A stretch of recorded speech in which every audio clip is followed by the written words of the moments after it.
Buenos días, o perdón, buenas tardes, señores estudiantes. Vamos a continuar analizando los trastornos del sistema inmunitario y hoy corresponde el análisis del segundo tipo de hipersensibilidad tipo.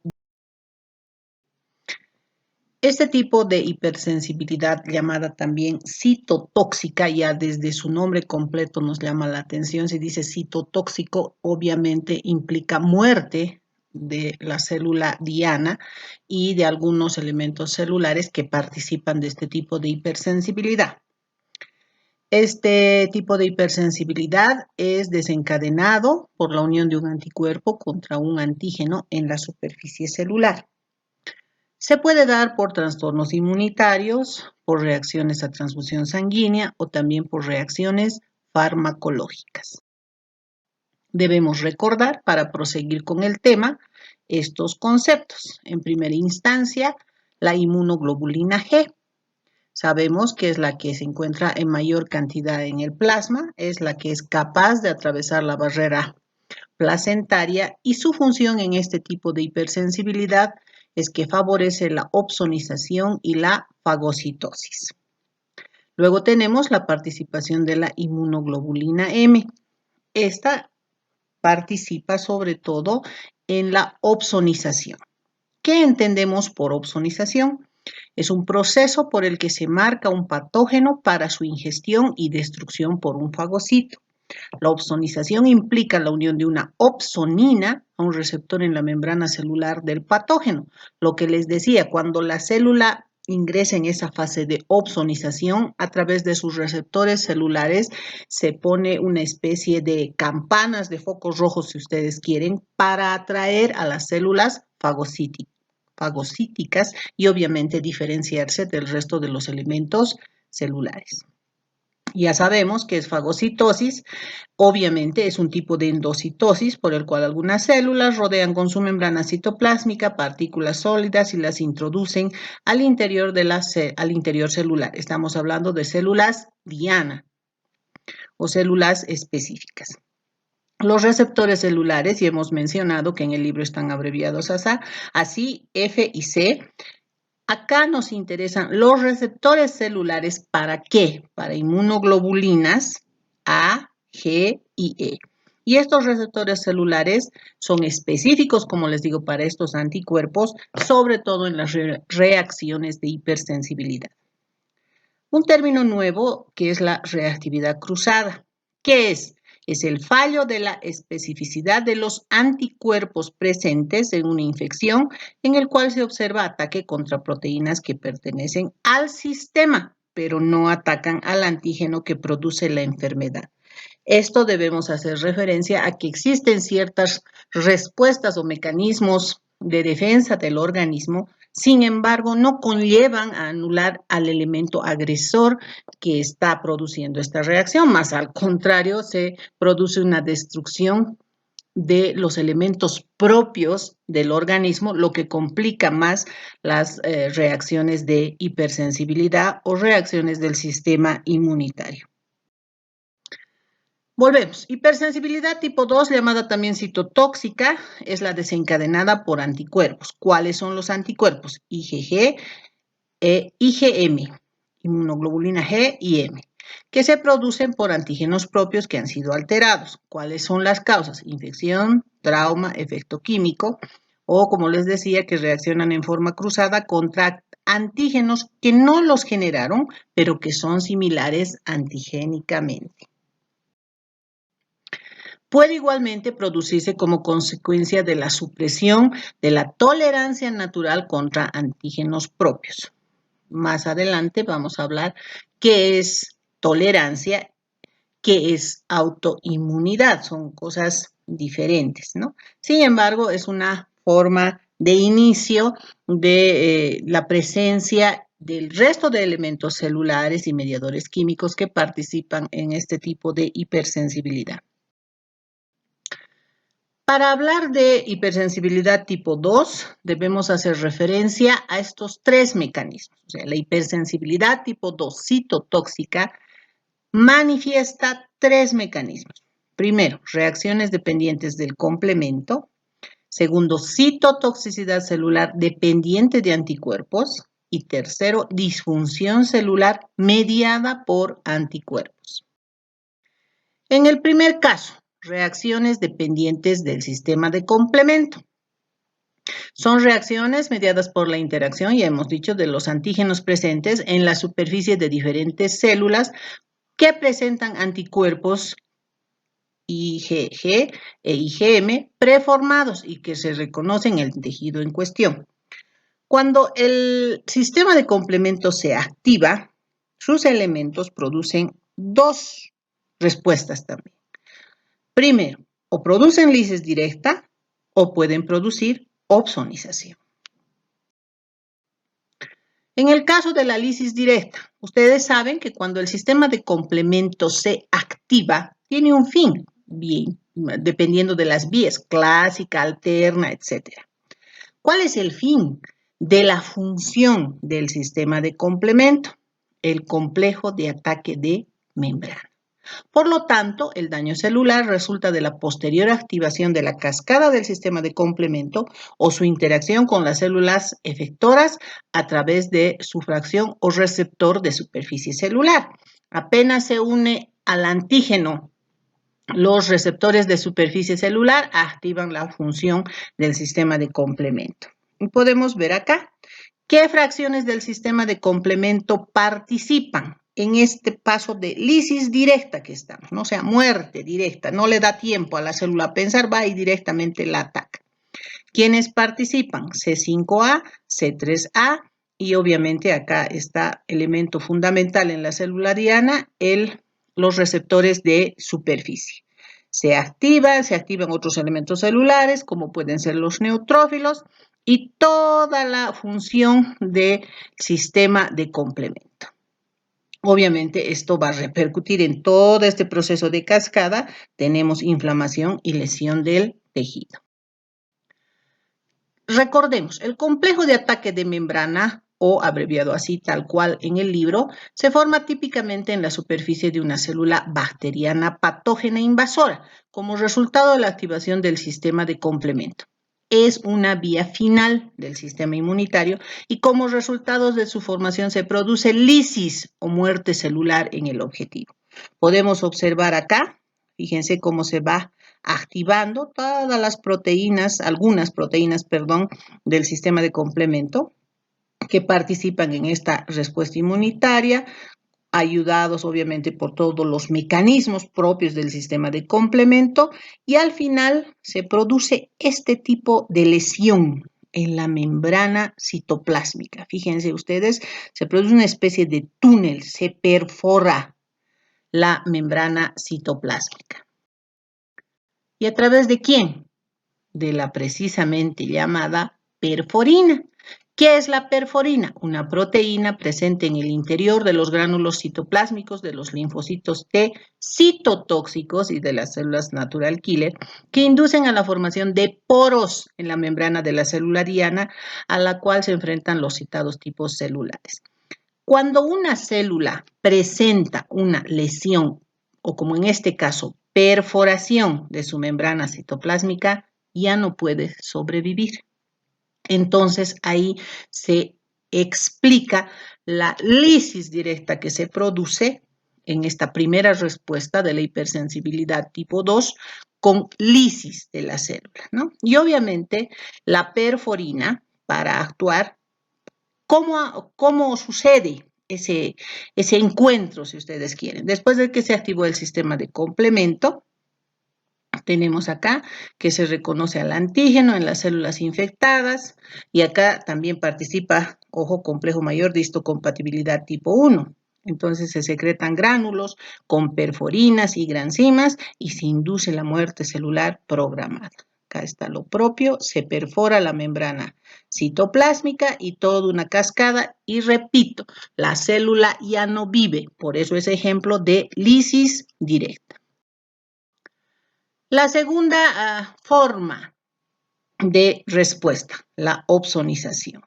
Entonces nosotros tenemos acá al elemento, a la célula diana, que también se reviste en sus receptores de superficie, va activando al C3b y el C4b, que son fracciones del sistema de complemento, a través de sus receptores de superficie, llama o atrae a la célula fagocítica, y estos receptores de superficie también en la misma célula fagocítica tienen receptores de superficie que puede incluir hasta los anticuerpos, inmunoglobulina G y M. Entonces se ensamblan los receptores de superficie de la célula diana con la célula fagocítica y se desarrolla o se complementa la fagocitosis como tal.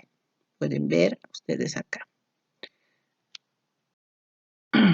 ¿En qué casos nosotros podemos observar este primer mecanismo de respuesta de la hipersensibilidad tipo 2? Precisamente en aquellas que afectan sobre todo a las células sanguíneas. El libro hace referencia que más son en las células sanguíneas. Entonces, podemos mencionar reacciones post-transfusionales, eritroblastosis fetal, anemia hemolítica, pénfigo vulgar, e incluso reacciones a medicamentos. Las reacciones transfusionales, como su nombre indica, producen una serie de manifestaciones clínicas, ansiedad, fiebre, temblor, etc. Es por eso que se debe considerar de manera prioritaria para realizar una transfusión, tener la certeza del tipo de sangre que presenta nuestro paciente. Y ustedes deben recordar desde histología, nosotros tenemos grupos A, B, AB y 0. Además tenemos factores, el factor RH o factor de Retzius positivo o negativo. Entonces simplemente para referencia acá les hago un recuerdito de cuáles serían los receptores en caso de transfusión sanguínea. Caso contrario, en vez de ayudar al paciente, podemos producir la muerte. Otro ejemplo era la eritroblastosis fetal, y ustedes saben que la eritroblastosis fetal es la incompatibilidad del producto con la madre, y sobre todo en base al factor RH, positivo o negativo. Entonces, en un primer embarazo, como no hay todavía, no se ha desencadenado la respuesta inmunitaria y no ha quedado grabado en la memoria inmunológica, un primer embarazo es factible. El recién nacido puede presentar cierto grado de ictericia, con color amarillento en los ojos, en la piel, por exceso de bilirrubina, etc. Un primer embarazo no presenta mayor complicación para el recién nacido. Sin embargo, un segundo embarazo ya es más difícil. Pueden existir mayores complicaciones porque ya se activó la memoria inmunológica.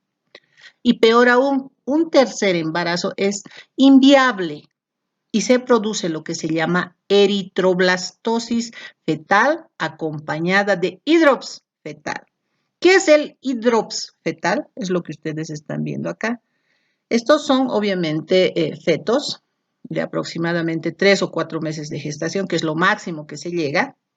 Y fíjense la gran destrucción tisular que se produce por este tipo de respuesta inmunitaria, o sea, este tipo de hipersensibilidad. Por eso se llama citotóxico en cualquiera de sus 3 mecanismos. Otro ejemplo es el pénfigo vulgar. El pénfigo es una enfermedad ampollosa, como ustedes están viendo, de la piel. En la microscopía nosotros veríamos así, fíjense la epidermis y en medio de la epidermis vemos una tremenda ampolla. Precisamente por este tipo de hipersensibilidad, por las 2 manifestaciones que hemos visto, se produce destrucción de los desmosomas en los queratinocitos de la piel y tenemos este tipo de ampollas. Son ampollas flácidas, dolorosas, hay sectores con piel sana, eritematosa, puede afectar cuero cabelludo, cara, cavidad oral, etcétera, ¿no?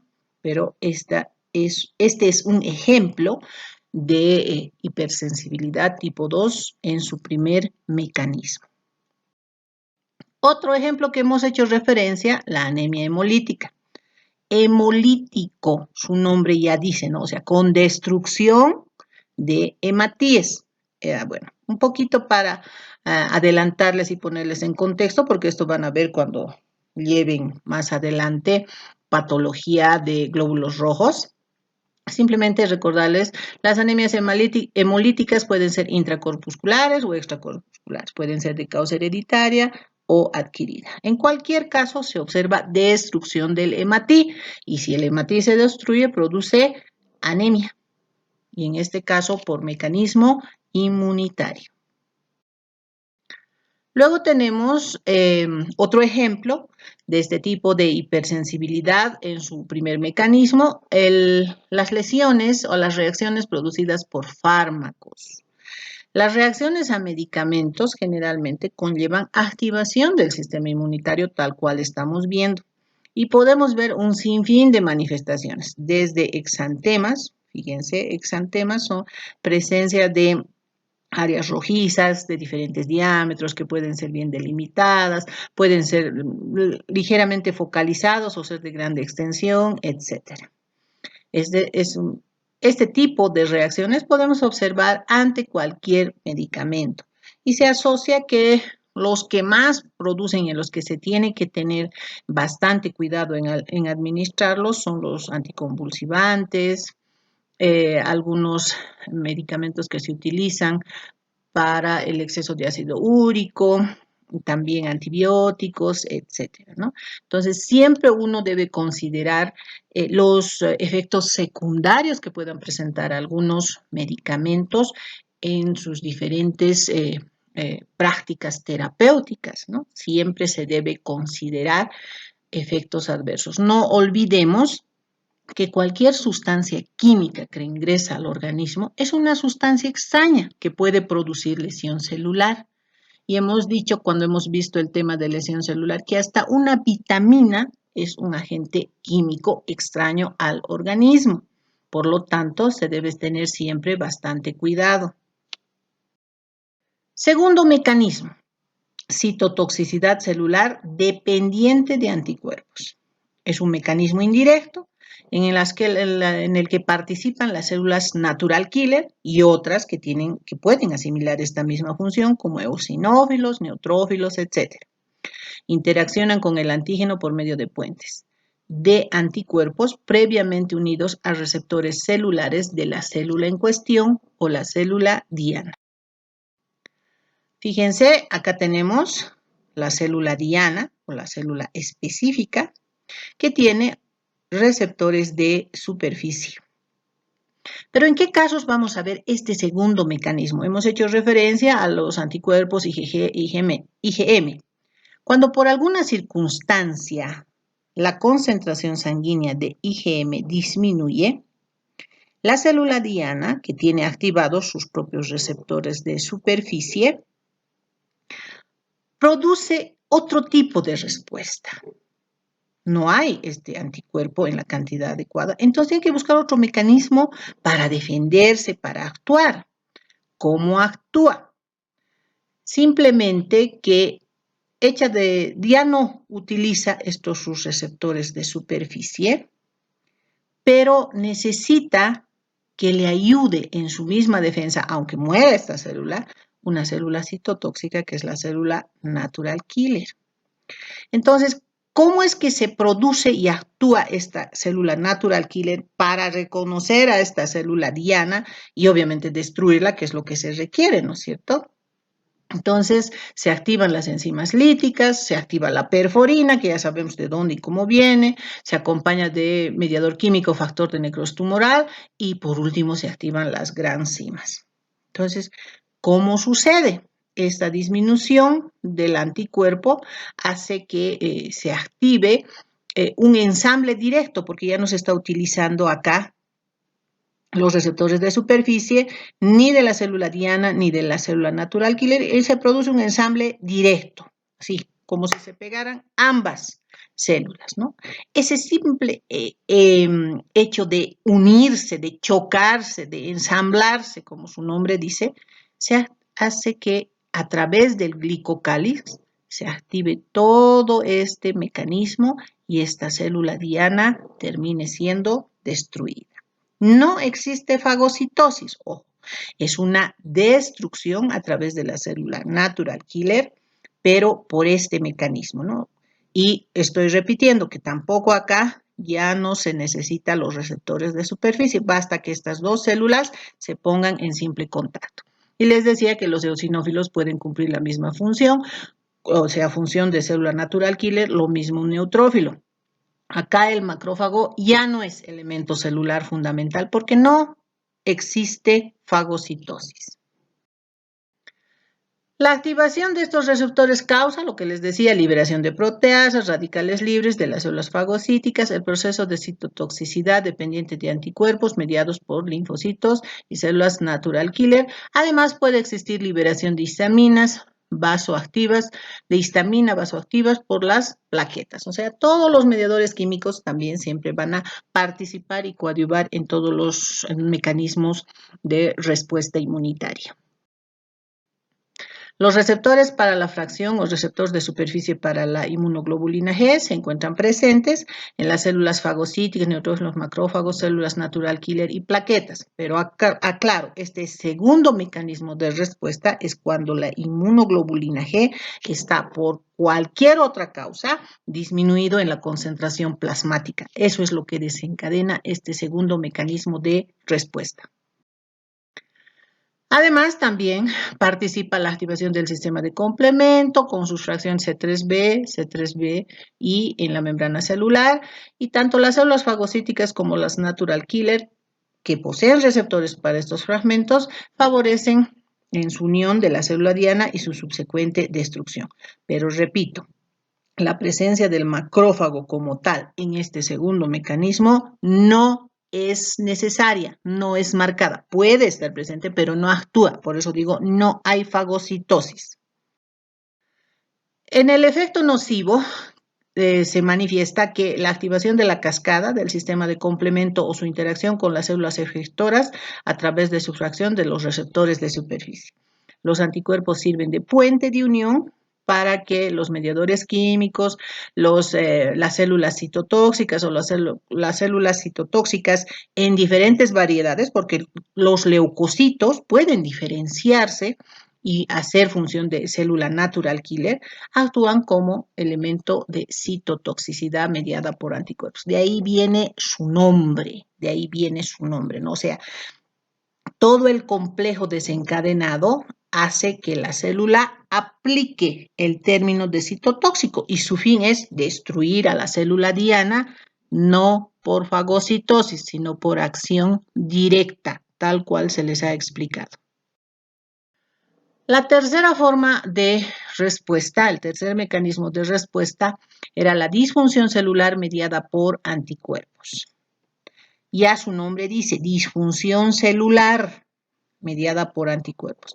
Y para explicar este tercer mecanismo de respuesta se utilizan dos enfermedades. Una es la miastenia gravis y la otra es la enfermedad de Graves. Estas enfermedades, como podemos ver, son asociadas a los receptores de superficie. Sabemos que las células diana están cubiertas de receptores de superficie para inmunoglobulina G y M. Pero en este caso de la disfunción celular, estas células en cuestión, células diana, en el primer caso, por ejemplo, se revisten en exagerada cantidad de anticuerpos. Ya ni siquiera solamente los receptores, sino los receptores específicos de superficie, sino incluso otros segmentos de la superficie celular. Entonces, acá podemos observar, les puedo poner como ejemplo que, imagínense, esta es una célula tiroidea y que toda su superficie celular está revestida no solo de receptores para anticuerpos, sino que de los propios anticuerpos. Lo mismo acá. Entonces, si la célula en toda su superficie presenta activados sus receptores para los anticuerpos, aparte se reviste de más anticuerpos, obviamente esa célula es como si estuviera en un caparazón de anticuerpos. Y ese caparazón de anticuerpos va en contra de la célula. Por eso altera su función. Y esta alteración de su función puede ser en dos parámetros.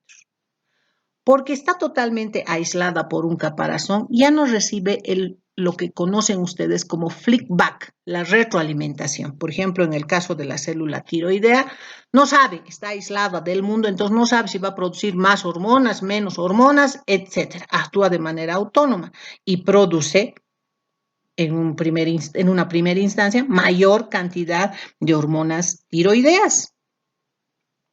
Y eso da como ejemplo la enfermedad de Graves.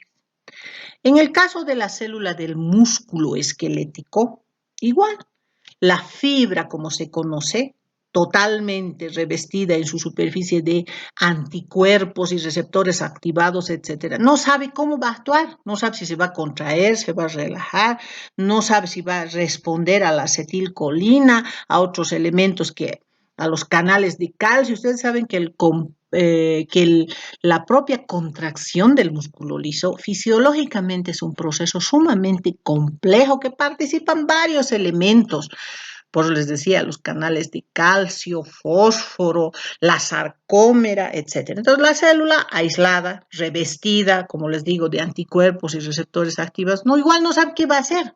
Y este es lo contrario. Acá ya no funciona.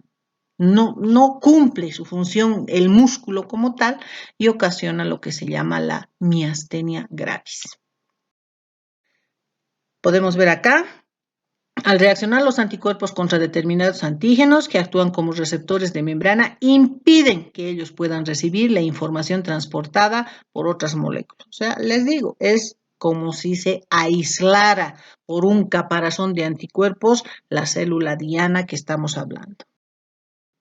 ¿Qué es la miastenia gravis? Es una enfermedad neuromuscular autoinmune y crónica caracterizada por grados variables de debilidad muscular, porque como les digo, ya no sabe a quién va a responder la fibra del músculo esquelético voluntario. Su nombre proviene del latín y significa debilidad muscular grave. Puede afectar cualquier músculo esquelético, en escápula, cardias, en la tromputerina, páncreas, etc. Podemos ver acá cómo es que se produce en su fisiopatología y esto está causado por los anticuerpos. O sea, la célula se reviste y se forma un caparazón de anticuerpos y obviamente aquí ya no permite que los neurotransmisores actúen y se produzca la contracción muscular o la respuesta y la capacidad funcional del músculo estriado esquelético. La unión de un anticuerpo con un receptor de membrana, en lugar de bloquear una función determinada, desencadena una activación incrementada de la misma, ¿no? Este ya es lo contrario. En el otro impide su función y aquí activa peor todavía. En este caso tenemos que hacer referencia a la enfermedad de Graves. Aquí está la presencia de los anticuerpos en la célula tiroidea y como el tirocito se encuentra aislado del mundo, si se quiere, empieza la producción excesiva de hormonas. A eso se llama enfermedad de Graves, que en realidad es un hipertiroidismo. ¿Y cómo se traduce? Con ojos hinchados, ansiedad, temblor en las manos, exagerada motilidad gastrointestinal, puede afectar incluso la función cardíaca, etc. Los anticuerpos producidos contra los receptores de TSH en las células de la glándula tiroides dan lugar a un hipertiroidismo característico de la enfermedad de Graves. Por lo tanto, en conclusión, la hipersensibilidad tipo 2, llamada también citotóxica, tiene 3 tipos de mecanismos para efectivizar su acción.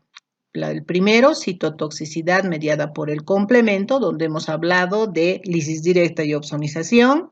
Segundo, citotoxicidad mediada por células dependientes de anticuerpo. Aquí ya no interviene el complemento, pero sí la disminución de la inmunoglobulina G hace que se activen las células natural killer y obviamente produzcan lisis en la célula diana. Y tercero, disfunción celular mediada por anticuerpos, donde no hay una lesión directa o inflamación celular. O sea, aquí no se ve tanto la citotoxicidad, pero sí se ve la disfunción celular. Espero que les haya servido y espero sus opiniones.